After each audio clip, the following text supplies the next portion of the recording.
আমি যেখান থেকে তেলাওয়াত করেছি সেই তেলাওয়াতকৃত সূরাটা হলো সূরাতুল ফুরকান। সূরাতুল ফুরকান আল্লাহ তাআলা এই সূরার নামকরণ করেছেন প্রথম আয়াত থেকেই।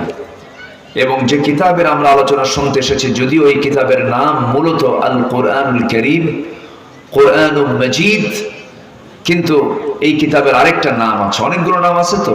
আল হুদা এটা একটা নাম, আল যিকির এটা একটা নাম, এরকম করে অনেকগুলো নাম আছে। এর মধ্যে একটা নাম হলো ফুরকান। আর একটা নাম কি বলেন তো? ফুরকান।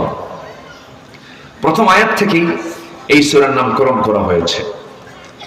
আসুন আমরা সে আয়াতের দিকে একটু যাই। আল্লাহ তাআলা কি সুন্দর করে এই শব্দটা কোথায় সেট করেছেন। কোরআন এলোমেলো না গোছানো? আসতে বলে। কোরআনটা কি এলোমেলো না গোছানো? অপরিপূর্ণ না পরিপূর্ণ? আংশিক না পুরোপুরি? এর মধ্যে কোনো এলোমেলো ভাব নেই, অগোছালো ভাব নেই, এর মধ্যে কোনো অপ্রয়োজনীয় কথাও নেই। প্রত্যেকটা শব্দ, প্রত্যেকটা আয়াত, প্রত্যেকটা বাক্য বান্দার জন্য প্রয়োজন আছে না নাই? আছে। আল্লাহ রাব্বুল আলামিন এই সূরার নামকরণ করেছেন প্রথম আয়াতকে সামনে রেখে। প্রথম আয়াতের একটা শব্দ নিয়েছেন, ফুরকান শব্দটা প্রথম আয়াতে আসছে।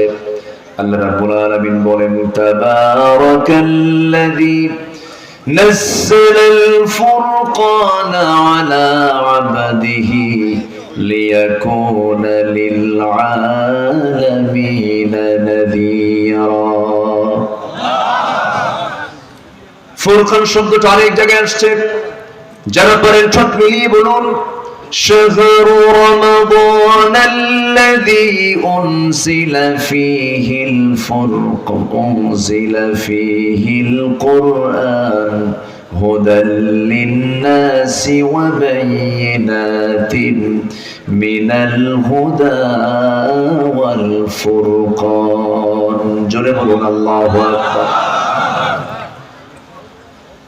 আল্লাহ রাব্বুল আলামিন কোরআনটাকে সত্য এবং মিথ্যার পার্থক্য সৃষ্টিকারী হিসেবে কোরআনটাকে নাযিল করেছেন।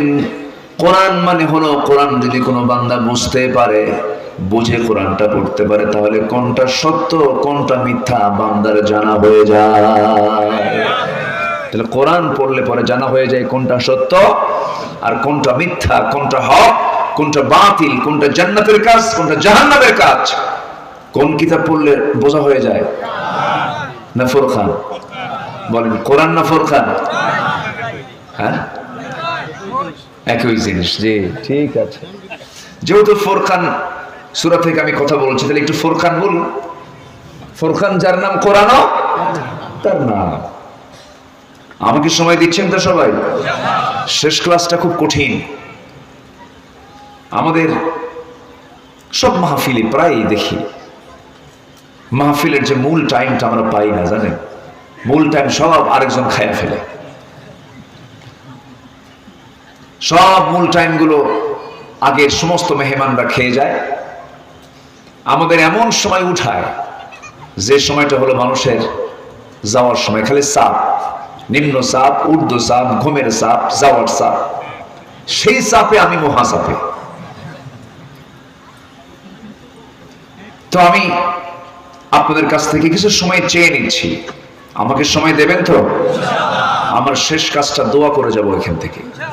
একটা লোক আমরা নড়বো না। জোরে বলি ইনশাআল্লাহ। আপনার স্থিরতা, আপনার মনোযোগিতা, আপনার আগ্রহ আমার আলোচনাকে সুন্দর করার সহায়ক শক্তি হিসেবে কাজ করবে। আর আপনি যদি নড়াচড়া করেন, আপনি যদি ওঠা বসা করেন, আপনি যদি চলে যাওয়ার চিন্তা করেন, আমার আলোচনা যা আসতে নেবে তাও হেরে যাবে। কথা বোঝেন নাই? তাহলে আলোচনা কি আমি করতে পারবো না? আপনাকে সুযোগ দিতে হবে, সুযোগ দিতে হবে। এই জন্য আলোচনায় যেন বিঘ্নতা না আসে, কোরআনের আলোচনায় যেন আপনার দ্বারা যেন কোনো বিঘ্নতা না আসে, বিষয়টা অত্যন্ত সতর্কতার সাথে মনোযোগের সঙ্গে আমরা এটা মাথায় নেব। জোরে বলি ইনশাআল্লাহ। সম্মানিত ভাইয়েরা, আমার আগে সভাপতি মহোদয় খুব আবেগ তাড়িত হয়ে কিছু কথা বলেছেন, আমার হৃদয় টাচ করেছে। উনি দ্বীনের মেহনতের জন্য খুব পেরেশান দিল থেকে। আল্লাহ তুমি তার খেদমতকে কবুল করে নাও, জোরে বলি আল্লাহুম্মা আমিন। সম্মানিত ভাইয়েরা, তাহলে আমরা যদি হক এবং বাতিলকে বুঝতে চাই, একমাত্র কিতাব, সেই কিতাবের কাছে আমাকে আপনাকে আসতে হবে। সেই কিতাবের নামটা কি বলেন তো? ফুরকান। সেই কিতাবের নাম কি বলেন তো? আজকে আলোচনার